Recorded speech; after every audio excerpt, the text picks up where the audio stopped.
Temos hoje na série do Observatório de Políticas Culturais a presença do professor Henrique Saravia e do professor Alfonso Martinel, e o tema desta noite é avaliação de políticas culturais.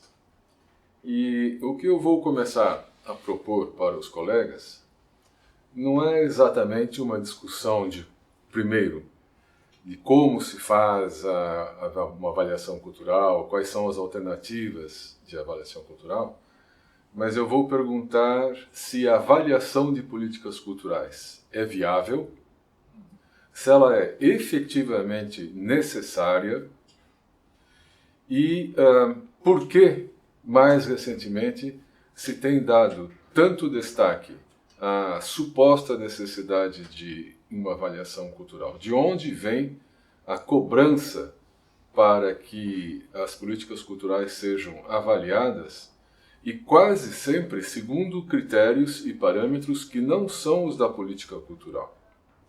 Alguém quer começar a responder? Bom, eu diria que toda vez que se faz um investimento público ou privado, há uma necessidade, um desejo também, por diversas razões políticas, no caso do setor público, econômicas, no caso do setor privado, de saber se o investimento que está sendo feito está cumprindo a função que se supõe, né, que deve ser cumprida por essa atividade, por esse evento. E tem havido, digamos, nesse sentido, um descaso, principalmente por parte do setor público, sobre o que se faz com o seu dinheiro. Se se supõe que o investimento em cultura é necessário do ponto de vista do bem-estar geral, das necessidades do Estado contribuir para a felicidade do povo, vamos dizer, de um modo geral, é necessário também saber que quem está colocando dinheiro saiba o que está acontecendo.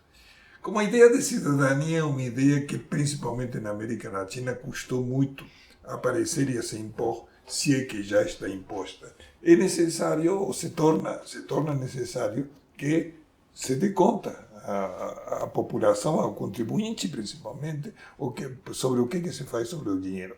Até porque há uma cobrança cada vez maior por parte dos cidadãos, por parte de instituições, por parte de ONGs, que estão exigindo transparência no setor público. Mas me permite uma pergunta. Dizer ao público o que se está fazendo com o dinheiro é uma coisa. Avaliar aquilo que se está fazendo é uma coisa distinta.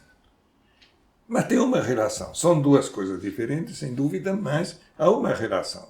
Para você dizer que o que está sendo feito está cumprindo os objetivos que se supõe, né, que foram colocados pelo Estado ou pelo setor que está realizando essa atividade ou esse evento cultural, é necessário fazer uma avaliação. Realmente estão se atingindo os objetivos? Está se modificando a sociedade? O contexto social, de alguma forma, está sendo modificado pelo investimento em cultura? Então vamos pegar esse ponto. Alfonso, talvez você possa responder isso. Você observou, temos que ver se está havendo uma mudança na sociedade como consequência da política cultural aplicada. Quanto tempo leva para nós verificarmos se uma política cultural de fato está cumprindo os seus objetivos culturais? Não digo os econômicos, porque hoje mesmo durante a palestra você havia observado de que geralmente se quer avaliar a cultura com princípios e critérios que não são os da cultura. Quanto tempo, Alfonso, é preciso? Bueno, hay un tema que a mí me parece que evaluar la cultura no es posible, porque es demasiada amplia y tiene demasiadas dimensiones y demasiados ámbitos como para evaluar la cultura de un país o de una ciudad. Es demasiado. Se tiene que seleccionar algunos aspectos concretos de la cultura que se quieren evaluar. Y esos aspectos pueden estar relacionados con aquellos aspectos que pueden demostrar a la sociedad que la sociedad ha de invertir en cultura, porque hay una parte de la cultura que sin inversión pública, sin inversión de la ciudadanía, no funcionarían. Y para eso tienen que seleccionar los puntos que son vitales para esto, ¿no? Pero hay muchos aspectos de la vida cultural que no creo que se puedan evaluar. porque hay una parte de la cultura que es muy opinable, que es muy subjetiva, ¿no? ¿Qué es una buena obra de arte? ¿Qué es calidad en educación? Hay en cultura. Hay cosas que no son difíciles de llegar a una metodología evaluativa, sobre todo porque no hay el criterio. No sabemos el criterio, ¿no? que hay previamente. E quando não há o critério, como se faz? Quando não há, quando de fato, não é? É muito difícil avaliar aquela cultura. Eu vou dar um exemplo a vocês dois. Nos anos 70, o Grotowski, o Teatro do Grotowski, na Polônia, fazia espetáculos com muito poucas pessoas, às vezes 10 pessoas, não mais do que isso, e esses espetáculos ainda eram feitos completamente fora do circuito habitual do teatro. Não eram feitos em teatros normais. Me lembro de um caso em Veneza que foi feito numa pequena ilhota, longe de São Marcos, apenas 20, 30 pessoas podiam ir. Como avaliar isto? Como dar uma resposta à sociedade de que o dinheiro que se usou para patrocinar o Sr. Grotowski foi um dinheiro bem aplicado? 30 pessoas iam durante 2 ou 3 noites. Porque, claro, una obra de teatro se puede evaluar, depende del criterio que tienes en el objetivo. Si el objetivo es llenar el teatro y hacer lo máximo de representaciones posibles, pues evaluarás si se ha conseguido este objetivo, llenar el teatro. Si el objetivo es hacer un proceso creativo y no importa tanto el número de personas que vayan, sino que más importante es el proceso creativo de presentar una obra, se va a evaluar si esta obra se ha presentado, se ha hecho un proceso creativo, ha sido innovador y ha presentado nuevas cosas. Creo que en el ejemplo que ponías, Grotowski buscaba la experimentación, la innovación, no buscaba el gran público, por tanto su objetivo no era conseguir. Por tanto, no podemos aplicar el mismo criterio a 2 obras de teatro. Cada proyecto, cada obra requiere su propio criterio. No podemos llegar a, diríamos, a la simplificación de que una cosa es buena evaluación en cultura si tiene mucho público o vende mucho. No es verdad. Es decir, no podemos decir que es mejor una cosa. Hemos de evaluar cada uno. Si uno tiene como objetivo llegar a 3.000 ejemplares de venta de libros, pues se evaluará este objetivo. No se evaluará el número. Quizá otra obra es una obra de poesía que lo que interesa es publicarla y no preocupa tanto llegar a tantos ejemplares. Entonces el criterio que tiene el objetivo del proyecto cultural o de la acción cultural que se quiere implementar, ¿no? Exato. Então, por exemplo, hoje, durante a palestra, você havia observado que quando se avalia um espetáculo teatral, uma obra de cinema, pela quantidade de pessoas que vão a este lugar assistir a obra, o que nós estamos fazendo é uma avaliação estatística meramente e de caráter sociológico. Então eu vou perguntar a você se as tentativas de avaliar a cultura estão reduzindo a cultura a um fato sociológico, quando eu acho que ela é um pouco mais do que isso. Com certeza. O problema é partir de qual o propósito do projeto. Né? O exemplo do Grotowski que você colocou tem coisas parecidas no Brasil, do Valdo Viana Filho, Augusto Boal e o Teatro do Oprimido. Né? Quer dizer, não estavam preocupados com a formação de público, com o lucro que podia ter um evento teatral. Né? Estavam preocupados em modificar, inclusive de incluir na história do teatro uma série de elementos que até esse momento não estavam incluídos ou não estavam incluídos da forma que eles consideravam que aquilo devia ser feito. Bom, inclusive do ponto de vista dessa modificação da experiência teatral, eles sofreram críticas muito sérias. O Valdo Viana Filho lembrou que tinha um exemplo, porque colocou em cima de um caminhão, né, um palco para representar umas obras. Foram a bairros de tipo favela, ou bairros, digamos, humildes, né? E o pessoal da favela chamou a polícia. Você tem um grupo de loucos em cima de um caminhão, gritando e falando uma série de coisas que ninguém entende. Né? Bom, mas para eles foi uma grande experiência do ponto de vista teatral. Né? Como tem sido o caso do Augusto Boal. Né? Augusto Boal ficava aí na Rua da Alfândega, no Rio de Janeiro, equivalente à Rua 25 aqui em São Paulo, né? E ficava filmando a interferência dos atores com o pessoal que passava por aí, né? Então, ia criando, nesse sentido, uma série de questões. Bom, até onde eu sei da história desses eventos, não havia assim, um propósito, digamos, de alguém investir para ganhar dinheiro ou para formar público. Não? Era uma experiência diferente. Né? Como a gente pode ver experiências semelhantes no campo da música, no campo da poesia, etc. e tal. Né? Bom, aí que vem o problema.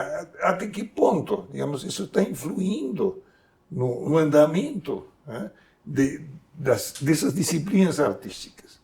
Até que ponto, digamos, o teatro experimental, o teatro de vanguarda, está influindo para modificar, para criar, para, digamos, fazer com que a criatividade humana no campo das artes se desenvolva adequadamente. Agora, outra história é se alguém está investindo para ganhar dinheiro, para melhorar a sua imagem empresarial. Né? A Lei Rouanet, né, nesse sentido, é muito interessante. Quando a Lei Rouanet foi estabelecida na época do Collor, muito próximo da época dos governos militares e tal, e surgiu a questão de que não podia, digamos, na hora de aprovação dos projetos submetidos ao Ministério da Cultura para sua aprovação, não devia haver nada que se parecesse ou se assemelhasse com censura. De conteúdo. Com conteúdo. Então, o conteúdo não se criticava. Né? Simplesmente se estabelecia se os parâmetros formais estabelecidos pela lei, pelos decretos, estavam cumpridos ou não. Né? Qualquer avaliação posterior ia ser sobre a formalidade. Cumpriu-se aquilo que se dizia que o projeto ia ser realizado, aquele dinheiro investiu-se naquilo que se supunha. Tem havido casos até de escândalos nesse sentido, muito dinheiro que se colocou para o financiamento de filmes, por exemplo, e que o filme não foi feito. Né? Então, e isso era apenas o que se avaliava. Isso claramente não é uma avaliação cultural. Se estamos pensando, digamos, no objetivo artístico, ou estamos pensando nos objetivos que a cultura pode ter do ponto de vista da cidadania, da democratização, do avanço, né, da criatividade humana, estabelecer se o dinheiro foi gasto ou não naquele ponto não é propriamente. Não, faz sentido, mas não cultural. Não cultural. Eu vou lembrar um caso aqui em São Paulo, muito impressionante e marcou muito o cenário da cidade. A Fundação Vitae. A Fundação Vitae distribuía bolsas, digamos assim, aos criadores. Distribuía a escritores, a artistas plásticos, etc. Avaliava-se o projeto, avaliava-se a pessoa que apresentou o projeto, se chegava a uma conclusão que sim, essa pessoa é capaz de chegar até o fim, e dava-se o dinheiro. Ao final de um ano, se por acaso o projeto não tivesse sido bem sucedido, por qualquer razão que fosse, a Fundação Vitae dizia, muito bem, muito obrigado, paciência. Era uma aposta. Ela não estava preocupada com resultados, nem de conteúdo, nem estéticos e nem de simples apresentação do produto. Foi uma experiência, eu diria, única em São Paulo sobre esse aspecto. ¿Você conhece algum exemplo? Sí, esto es como si, por ejemplo, si queremos evaluar la formación artística en una escuela de música, en un conservatorio, podemos establecer el criterio que un conservatorio consigue sus objetivos si de la formación de miles de alumnos pues salen algunos intérpretes significativos, ¿no? Que entran dentro del mercado o dentro de las instituciones de difusión cultural. Pero también podemos valorar que lo importante es que en una ciudad los jóvenes que quieran aprender música y tienen esas aptitudes puedan y tengan acceso a practicarlo, ¿no? Entonces podemos valorar que en esa escuela pues los jóvenes tienen acceso, van, y es indiferente el resultado de éxito o fracaso, diríamos, en la interpretación posterior, ¿no? Yo creo que esto es la dificultad que tenemos en cultura. Si valoramos por resultados o valoramos por el servicio que estamos ofreciendo, en este caso en formación musical. Mas me permita uma observação. Não somos nós que temos dificuldade em fazer isto. geralmente são os órgãos de Estado ou de governo ou da iniciativa privada que têm muita dificuldade em entender que a cultura não se avalia, não se quantifica com esses critérios que se utilizam, por exemplo, na saúde.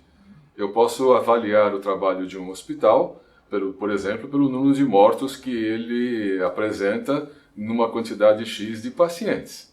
Se esse hospital apresenta 900 mortos por 1000, alguma coisa está errada quando comparado com outro que apresenta 100 por 1000. Aí é fácil. Na cultura, não. Agora, nós sabemos disso. Por que os órgãos que têm a função de patrocinar a cultura não sabem disto? E o que nós podemos fazer para que eles percebam esta situação? É muito difícil você estabelecer o critério pelo qual você vai avaliar. Né? E mesmo na área de saúde. Né? Se você diz, vai medir a qualidade do atendimento no hospital pelo número de mortos ou não, daqueles que não morrem, estaria negando a possibilidade de atendimento a doentes terminais, que vão morrer. Né? Aí, o que você vai avaliar é se essa pessoa recebeu os auxílios necessários, se fez tudo possível para que sofresse menos, mas sabendo que iria morrer. Né? Então também é muito difícil. Né? Na área sanitária, muita dificuldade em estabelecer. Um hospital é bom, um hospital é ruim. Né? Tem uma coisa matemática ou quantitativa no início, que é quantos pacientes entraram, quantos saíram curados. Uma dificuldade muito grande. Agora, por exemplo, porque muitos não vão sair curados. Agora, Outra, você interna na área de obstetrícia um paciente e vão sair 2. Né? Quando 2 pessoas um lucro fundamental, 3, enorme. Entendendo. Agora me diz uma coisa, o nível de infecção numa instituição hospitalar é um indicador importante. Esse é um indicador. Qual é o equivalente a uma infecção no caso da cultura? Não sei exatamente o que é infecção no campo da cultura, né? A não ser certas manifestações culturais que aparecem como infecções. Né? Mas a questão, eu acho que o exemplo do Alfonso é muito bom nesse sentido da escola de música. Né? Normalmente, quando se estabelece uma escola de música, se estabelece para que as pessoas, jovens ou não, mas naturalmente jovens, tenham a possibilidade de aprender música, né? De aprender a tocar um instrumento, de se manifestar musicalmente. E no Brasil nós temos um exemplo que eu sempre cito, porque é um caso muito interessante, que é a Fundação Carlos Gomes em Belém do Pará. Belém do Pará, por aí passaram muitos milhares de pessoas, de alunos da rede pública, que aprenderam a tocar instrumento. E a escola promoveu formação de pequenos grupos, que vai geralmente de música clássica ou de música, digamos, erudita, mas também de música popular. Formação de corais, de grupos musicais e tudo mais. Então, Belém tem um movimento musical nessa área muito maior do que muitas outras cidades do Brasil. Né? Ou seja, é um investimento que, do ponto de vista de permitir àquele que tem uma vocação musical de aprender o instrumento, funcionou muito bem. Claro que para a avaliação de uma escola de música, você vai utilizar critérios muito diferentes do que para avaliar uma escola de administração de empresas. Né? Normalmente a escola de administração de empresas vai avaliar em função de qual foi o primeiro salário que o egresso recebeu no mercado. Bom, isso, obviamente, que numa escola de cultura, seja de artes plásticas, de música, de teatro, nem salário existe. Nem salário existe. Né? E a pretensão é de que a pessoa possa aprender a se manifestar. Né? E isso funciona na área da música, funciona na área de teatro. Né? Você não vai medir porque quanto que está ganhando a pessoa. Né? E é muito difícil medir pela qualidade também. Essa pessoa, sua manifestação artística está sendo realizada adequadamente ou não. É difícil medir pela qualidade, mas existem modos e critérios para se saber se esta execução é melhor do que esta. Certo. Isso nós não podemos negar, porque na verdade é isso que a gente ouve muito frequentemente. Ah, é difícil dizer, então tudo vale. Não é tudo vale. Este a gente sabe que é um melhor pianista do que este. E nós sabemos que este é um grande compositor e que este não é. Por que se está escamoteando essa questão? Porque você não está avaliando a escola de música, se aprendeu ou não aprendeu. Está avaliando como que esse profissional se desenvolveu depois no campo da música, que normalmente já é uma questão posterior ao seu aprendizado no campo da cultura. Como que ele se manifestou, então agora é bom ou é ruim? Uma escola de música pode ser julgada melhor do que outra se ela tiver uma maior quantidade de professores, músicos reconhecidos mundialmente? Por exemplo, por que a Juilliard é melhor do que outra escola em algum outro lugar? É, porque tem professores que permitem um aperfeiçoamento, não só na escola de formação, sino de aperfeiçoamento, né, que fazem com que, digamos, que o profissional possa, de fato, né, adquirir um nível de melhor qualidade. Então há indicadores. Existem indicadores, então, para se avaliar o efeito. Existe, mas é o que o Afonso falava no início, né? Você não pode avaliar a cultura como um todo, Claro. tem que avaliar certos aspectos específicos, Claro. né? Digamos, no campo da cultura ou dentro desse campo da cultura, de interpretação, de qualidade, de Claro. desenvolvimento posterior e tal. Por isso, na avaliação de políticas culturais, é fundamental saber exatamente o que você quer que se mensurar. quer avaliar. Pois é. Hay demasiadas variables en la cultura para evaluarlas todas. En el caso que usted pone, podríamos evaluar el nivel de los profesores. Podríamos evaluar el nivel de los alumnos que quieren entrar. Podríamos evaluar el nivel de salida, la incorporación de los de salida en plataformas de interpretación profesional, ¿no? Sempre pela qualidade, você está mencionando, né? Levando em conta a questão da qualidade. Sí, ¿no? la calidad tiene muchas dimensiones, ¿no? Y es muy complicado. Lo que pasa es que el reclamo a evaluar la cultura en la sociedad contemporánea desde hace unos años es quizá porque el sector cultural ha presentado que en cultura todo vale, como un cierto relativismo, ¿no? Que todo que se hace en cultura, como se hace en buena intención, todo es vale, todo es válido, todo el mundo que quiere es artista, si él quiere serlo. Y entonces todo esto ha creado un ambiente de que no hay rigor, ¿no? Que esta exigencia de calidad que existe, no, porque hay un buenismo de una buena voluntad, que si una persona toca el violín con buena voluntad ya tiene un valor en sí, aunque el violín suene mal y te duelan los oídos, ¿no? Entonces, claro, esta buena voluntad, ese bonismo en relación a la práctica cultural ha llevado a que no sea exigente. Entonces, claro, en el momento que la administración pública exige... Percebe isto? No momento en que la administración se da cuenta de esto, ¿no? ¿Sí? Es que la administración se da cuenta de esto, pero es que la administración también lo fomenta esto. Claro, fomenta las dos cosas, porque fomenta esto y fomenta también la calidad y la excelencia. Y luego el sector privado se financia, y entonces el sector de la cultura ha perdido la capacidad de explicar en qué uno es excelente. Como si hubiera como una moral, que uno no puede decir yo soy excelente, y yo hago un producto, bueno, yo me considero, esto sería mal considerado en el mundo de la cultura, hablar de esto, y yo creo que esto también ha perjudicado mucho una crítica cultural y artística muy poco formada, de muy bajo nivel intelectual, que muchas veces se critica la superficie y no se ve la profundidad de muchos proyectos e instituciones culturales, ¿no? Henrique, você conhece algum caso de avaliação de políticas culturais bem feito, bem realizado, bem sucedido? Pois é, tem vários casos interessantes. Um caso que eu sempre menciono é o caso da Colômbia, né? O Banco da República, que é o Banco Central da Colômbia, sustenta uma série de manifestações artísticas importantes. Por exemplo, o famoso Museu do Ouro, que de uma riqueza única no mundo, é propriedade do Banco da República.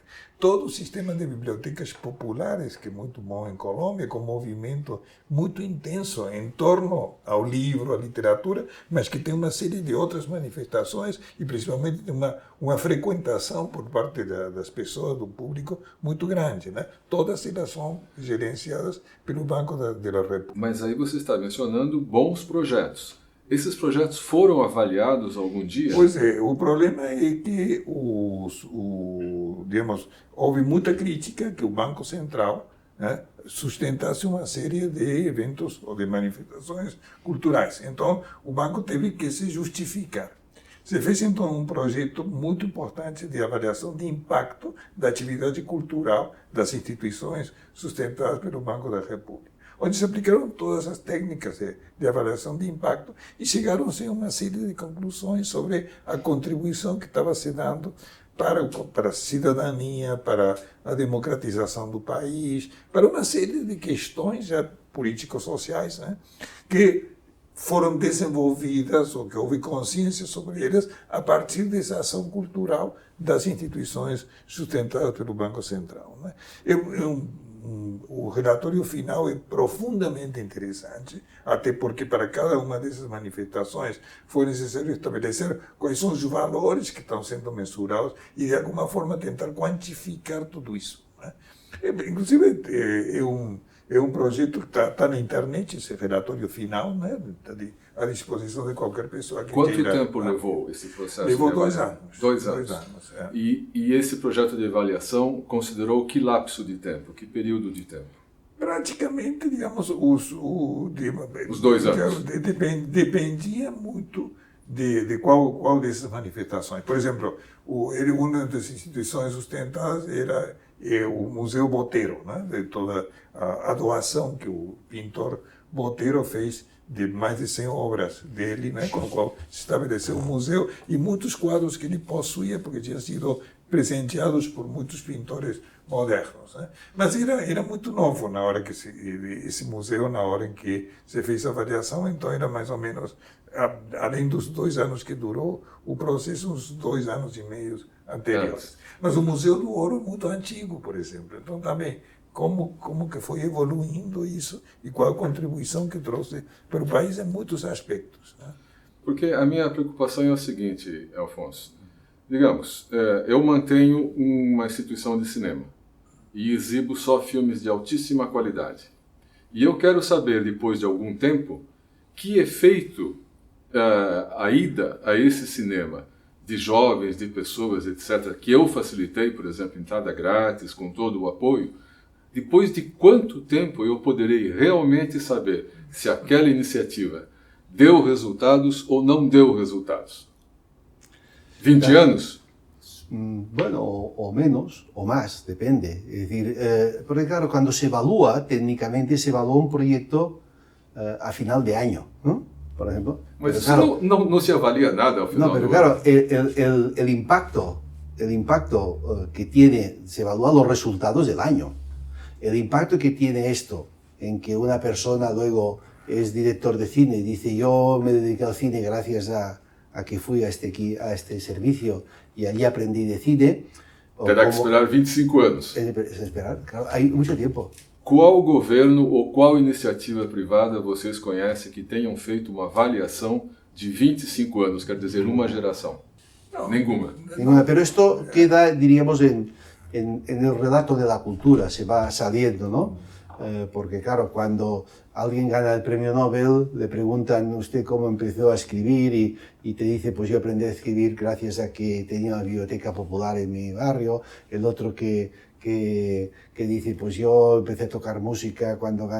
Hay unos relatos que van apareciendo que dicen, esta gente que en un momento son significativa para la cultura, entre comillas, han triunfado, todos ellos tuvieron en un momento una escuela de música, un apoyo, un mentor, um patrocinador que daí. Então veja, uma boa narrativa é um indicador melhor do que uma avaliação tópica feita ao final do ano? Depende. Es decir, depende si la evaluación es la evaluación de un año, es un resultado de un año. Entonces evalúas en los impactos que tú has tenido este año, ¿no? en tu institución. Y el otro es una evaluación más general de cómo ha evolucionado la cultura y sobre todo es cómo evalúas cómo lo que está pasando ahora en la cultura es gracias a que anteriormente pasaron ciertas cosas, se ofrecieron servicios que en aquel momento quizá nadie era consciente del impacto que tendrían posteriormente. Y entonces, este es un problema que tiene la cultura, también lo tiene la educación. La tiene la educación. La sanidad menos, porque la sanidad tú entras enfermo y sales curado, ¿no? En 15 días te han curado la infección y por tanto ya tienes el resultado.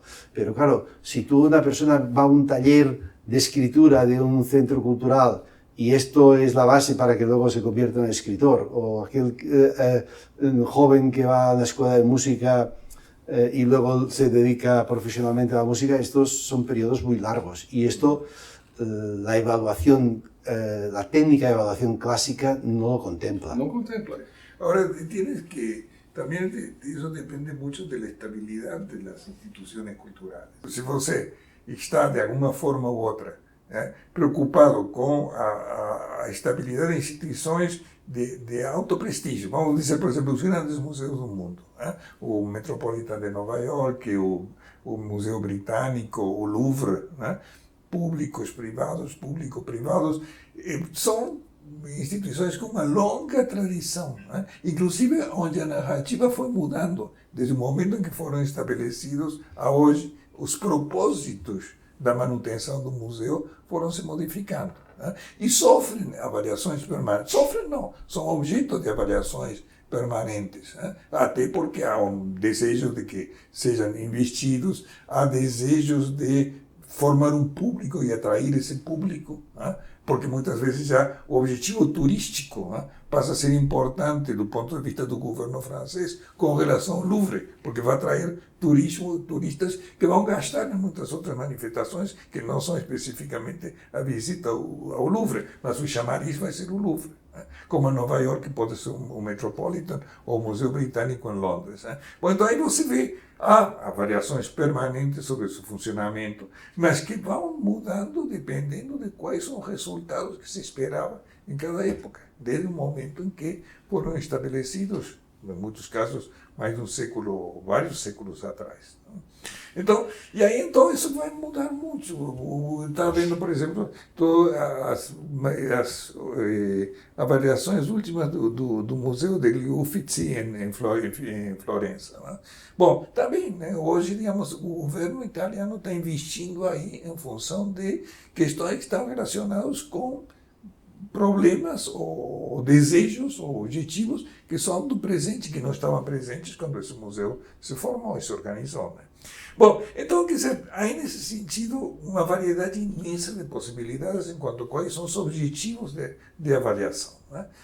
Que depende, por exemplo, do caso das escolas, é muito diferente dos museus, ou as bibliotecas, ou as manifestações culturais específicas, teatro, cinema, etc. Existe uma ciência geral da avaliação? Não sei se você poderia chamar de ciência, né? Mas tem um conjunto de técnicas que são utilizadas, né? Que obviamente têm que ser aprendidas para ser de domínio dos técnicos avaliadores, ou do pessoal que vai intervir nas questões de avaliação. Né?